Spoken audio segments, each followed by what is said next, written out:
Olá, boa tarde. O direito ao lugar nos centros das grandes cidades e nas zonas rurais está na base de uma carta aberta que é apoiada por 42 organizações da sociedade civil.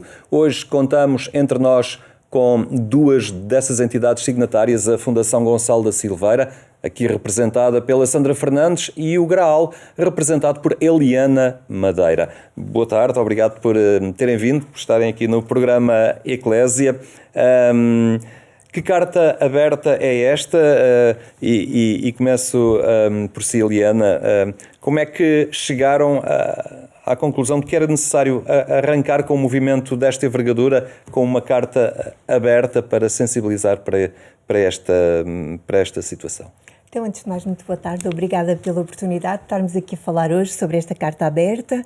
Esta carta aberta nasceu de um projeto do Graal e da Fundação Gonçalo da Silveira, que partiu de uma preocupação conjunta com as assimetrias do território, com as assimetrias entre o mundo rural e urbano, entre centro e periferia, entre zonas de baixa e de alta densidade populacional. Portanto, tínhamos aqui a noção de que havia profundas desigualdades a marcar o nosso território nacional e tínhamos a ideia, por outro lado, que estes problemas das assimetrias eram normalmente tratados de uma forma muito partida, pouco integrada, digamos assim. Cada um tratava dos seus problemas de perda de população residente, no fundo. Estas assimetrias que nós identificámos foram, portanto, o ponto de partida para candidatarmos a um projeto ao programa Cidadãos Ativos, que é gerido pela Fundação Gulbenkian e pela Fundação Bissaia Barreto. E então começámos a trabalhar com um conjunto de organizações, que são organizações do centro do país e da Grande Lisboa, de vocações muito diferentes, com áreas de intervenção muito diferentes, desde as migrações, a habitação, a mobilidade, o desenvolvimento local, também na área da infância, da cultura, enfim, organizações de natureza muito diferentes e, em conjunto, começámos a pensar. E identificou-se, desde logo, um problema comum, tanto nas zonas rurais de baixa densidade como nos centros das grandes cidades. Observa-se, assistimos a uma perda de população residente. Portanto, não por decisão das pessoas, livre decisão das pessoas de mudarem de vida, de mudarem de local, mas muitas vezes porque são de facto compelidas, são de facto forçadas, empurradas para outros lugares. E, portanto, surgiu aqui este sentido de lutarmos para que, em conjunto, para que as pessoas possam, de facto, manter-se ou deslocar-se para os locais que se sentem ligadas, com que se identificam, a que se sentem que pertencem. Sandra, que assimetrias são estas? Presumo que, em virtude da evolução económica, da movimentação das pessoas, da pressão imobiliária, há aqui movimentação de população contra a sua vontade muitas vezes, não é? As pessoas sentem-se impossibilitadas de viver e de habitar aquilo que seriam, à partida, os seus ambientes de eleição. Verdade. São questões de âmbito, muitas vezes, socioeconómica, que levam as pessoas a ter que deixar os locais, muitas vezes até onde nasceram, e eu, por acaso, sou um exemplo também disso, à procura de condições de trabalho para poderem sobreviver e poderem alimentar as suas famílias, como é natural. E também porque não existem, muitas vezes, serviços de interesse geral que consigam garantir essas mesmas condições e essa qualidade de vida que as pessoas gostariam de ter e de garantir às suas famílias. Nós costumamos falar na carta e vamos analisando e falando sobre isso ao longo do documento, de que a ideia do direito ao lugar procura o bem viver das pessoas. É isso que a Carta procura.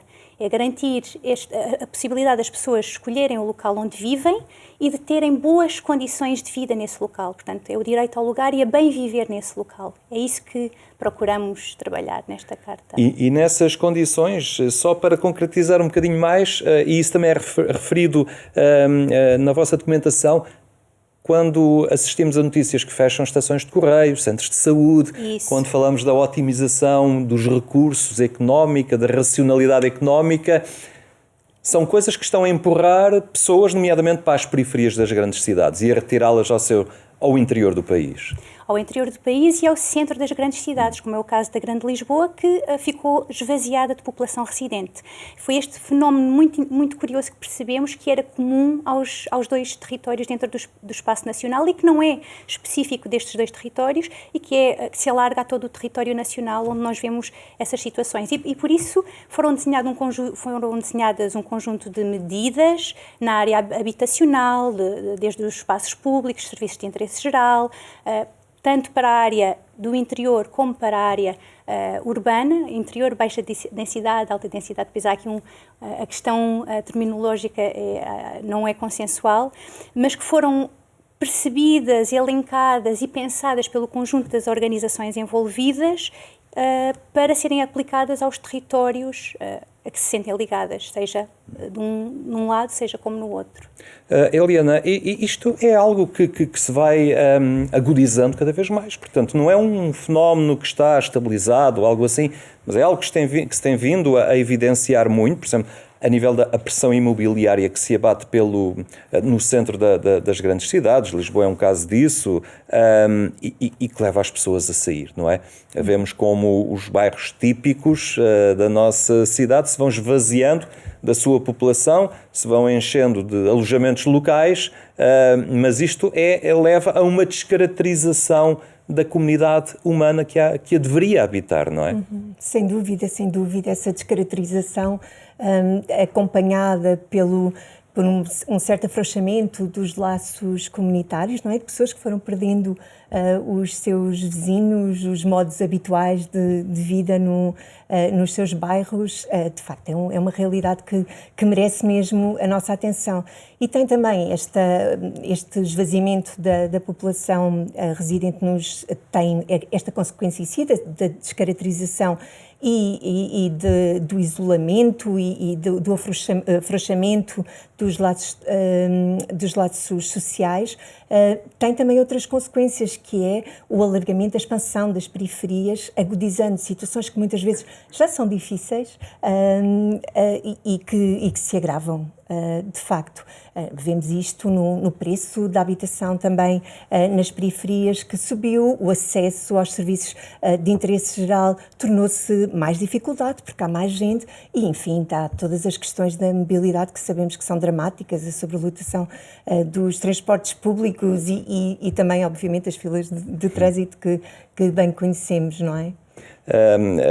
Sandra, de alguma forma podemos aqui perceber que aquilo que está a crescer são as periferias dos centros urbanos. Portanto, os centros esvaziam-se, as zonas rurais e o interior também se vai esvaziando, porque desde logo por agricultura em extensão ou porque faltam os serviços essenciais ou as oportunidades de emprego, e são as grandes cinturas urbanas que vão absorvendo, digamos assim, esta massa de população desenraizada.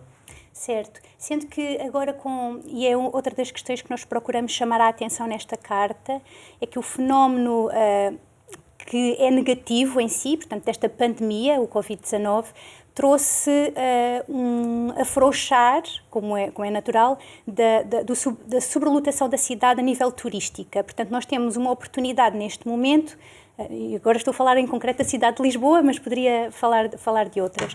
Temos agora uma oportunidade de poder olhar para o território Lisboa de uma outra forma, procurando chamar pessoas ao centro da grande cidade. E nós chamamos a atenção para isso na carta, que esta pandemia e as aprendizagens desta pandemia podem ser uma grande mais-valia para esta grande questão que é o direito ao lugar. Não só no que diz respeito à questão de termos agora mais habitações disponíveis em Lisboa e que podem então ser canalizadas para as famílias que necessitam, mas também no que diz respeito, por exemplo, a questões como o teletrabalho, que permitem a pessoas poderem trabalhar a partir, nomeadamente, do interior, e poderem ter a sua fonte de rendimento assegurada a partir desta oportunidade de trabalho nova que agora aqui se coloca em cima da mesa. Sim. Exatamente. Também aqui lembrar, Eliana, que subjacente a tudo isto está depois toda uma, digamos, podemos chamar-lhe assim, uma erosão de laços, não é? De solidez de tecido social, de aumento de solidão das pessoas e de perda, digamos, de vínculos, não é? Porque percebemos como as pessoas, quando cortam as suas raízes aos locais onde cresceram, ficam um tanto ou quanto sem referências, não é? E isso é uma consequência negativa que esta carta aberta pretende inverter e combater. Sim, sem dúvida. Mas gostávamos também de deixar aqui claro o seguinte, que a nossa ideia não é fixar as pessoas a um território. Nós valorizamos muito também o direito às pessoas poderem mover-se, poderem circular, poderem habitar noutros lugares. Tem que ser uma decisão de livre escolha. Tem que ser uma decisão de livre escolha. Nós, aqui o que valorizamos é, por um lado, que as pessoas possam ter direito ao lugar, isto é, que não sejam empurradas, portanto, direito a viver num lugar, que não sejam empurradas, forçadas, não é? Que encontrem habitação, que encontrem habitação condigna, que encontrem emprego, que encontrem, que tenham a possibilidade de aceder a serviços gerais e, portanto, não sejam forçadas a sair. Valorizamos também uma outra coisa, que é o direito a viver o lugar, e que tem a ver com outras coisas, tem a ver com a possibilidade das pessoas usufruírem dos espaços públicos, que de alguma maneira tem vindo a ser, enfim, desafiante a garantir este direito, das pessoas poderem mover-se com segurança, com facilidade, e por outro lado das pessoas poderem ter uma palavra a dizer, de facto, os cidadãos, as cidadãs, as suas organizações, poderem ter influência na determinação daquilo que acontece nos lugares que habitam. E, portanto, aqui é o que nós gostaríamos que esta carta desse um contributo para nós pensarmos este direito a viver o lugar e viver no lugar. Sandra, basta aceder ao Facebook ou na sua caixa de pesquisa, procurar escrever direito ao lugar e é fácil chegar ao Facebook, à vossa presença em Facebook, onde estão todos estes materiais e, nomeadamente, a possibilidade e o link para aceder a esta carta aberta. Estamos a falar de toda uma dinâmica que está em marcha. Tiveram já um debate que aconteceu online, mas que juntou a Helena Roseta, o João Ferrão, o Jorge Vemans, também a debater esta questão. É algo que não querem que pare, não é? E querem dar, digamos, alcance e dinamismo a este movimento. Sem dúvida. Temos já outro debate previsto para 11 de maio, ainda não está publicitado, mas queremos que aconteça, e temos previstos pelo menos mais 3, portanto, pelo menos 5 gostávamos de ter, onde pudéssemos analisar e debater esta questão do direito ao lugar de uma forma geral, mas também de uma forma específica, porque como qualquer pessoa poderá ver, nós temos vários conteúdos específicos dentro da Carta e queremos debater sobre as várias questões que ela contém. E nesse sentido, temos previsto estes debates, mas também temos previstas algumas conversas com atores locais, temos previsto estas conversas com os média e por isso também muito obrigada por esta oportunidade, porque consideramos que isto é um movimento em que toda a sociedade deve estar envolvida, porque estamos a falar das condições de vida de qualquer pessoa e esse bem viver aplica-se a qualquer cidadão e cidadã. E este trabalho que queremos fazer, que não queremos que pare, efetivamente, gostávamos muito que tivesse influência nas políticas locais, nomeadamente, que vamos ter agora a oportunidade de também ter eleições autárquicas este ano, e gostaríamos muito que estes programas eleitorais pudessem também ter um bocadinho desta carta e que a sociedade civil pudesse então fazer chegar a sua voz aos atores locais, porque esta é uma questão importante, é que para além da carta aberta pelo direito ao lugar em si mesma, uma das partes mais importantes deste processo foi o colocar em relação diferentes organizações de natureza muito diversa, de locais muito diversos, e que nós quisemos aqui colocar em diálogo e a trabalhar colaborativamente para poderem chegar, de facto, a um objetivo comum. Esta ideia também de poder dialogar com poderes políticos, dialogar com os média, podermos fazer aqui algum trabalho conjunto que nos parece que é uma aprendizagem que temos mesmo que fazer enquanto sociedade. Eliana, de alguma forma, são sugeridas também medidas e itinerários. Isso passa um bocadinho pelos poderes públicos colocarem um certo, não direi travão, mas uma certa regulamentação a um certo mercado que cilindra tudo desde que se justifique pelas regras do mercado, não é? E é isso que estamos a falar, de alguma forma, quando falamos de pressão imobiliária, de turismo desregulado. E nestas medidas, o que é que destacam também? Já aqui falámos, a Sandra já referia esta sensibilização também por parte das autoridades autárquicas neste momento. Que medidas sugerem e que pedem para que isto se inverta? Então, as medidas são de um espectro muito largo. Nós temos um conjunto de medidas que dizem especificamente respeito à habitação e que contemplam aspectos legais, contemplam um acesso de facto mais facilitado à habitação por parte de todos os grupos sociais. Por outro lado, temos, ainda em contexto urbano, uma série de medidas relativas à mobilidade, e aqui temos que dizem respeito a propostas específicas e concretas que dizem respeito à melhoria dos transportes públicos e, por outro lado, à melhoria de condições para as pessoas que se movem a pé ou de bicicleta. Depois temos também, dentro medidas relativamente ao usufruto dos espaços públicos, a possibilidade de facto, os habitantes poderem usufruir desses espaços mais livremente e que eles se adequem mais àquilo que são as suas necessidades e aspirações. Quanto ao meio rural ou às zonas de mais baixa densidade, as medidas têm sobretudo que ver com as questões da economia e do emprego, algumas das quais têm mesmo a ver com a facilitação do acesso a alguns apoios, outras têm que ver com o escoamento dos produtos das regiões, e depois há medidas que têm a ver de facto com o acesso a serviços de interesse geral, que são aqui de natureza muito diversa, desde as comunicações até aos serviços de saúde, à educação, também à cultura. E há ainda um conjunto de medidas que se prendem com a necessidade de aumentar a atratividade e o acolhimento, digamos assim, daquelas zonas de mais baixa densidade. Depois temos um grupo de medidas que são transversais aos dois territórios, que se prendem com a questão da participação cidadã, de nós conseguirmos que haja uma maior proximidade, um maior diálogo dos cidadãos, das cidadãs, das organizações que os representam, com o poder político local e nacional, e esta questão é muito importante para nós. Este é um dinamismo que está a envolver 42 associações. Estão aqui duas, não é? E vale a pena também a falar nestes poucos minutos que temos ainda.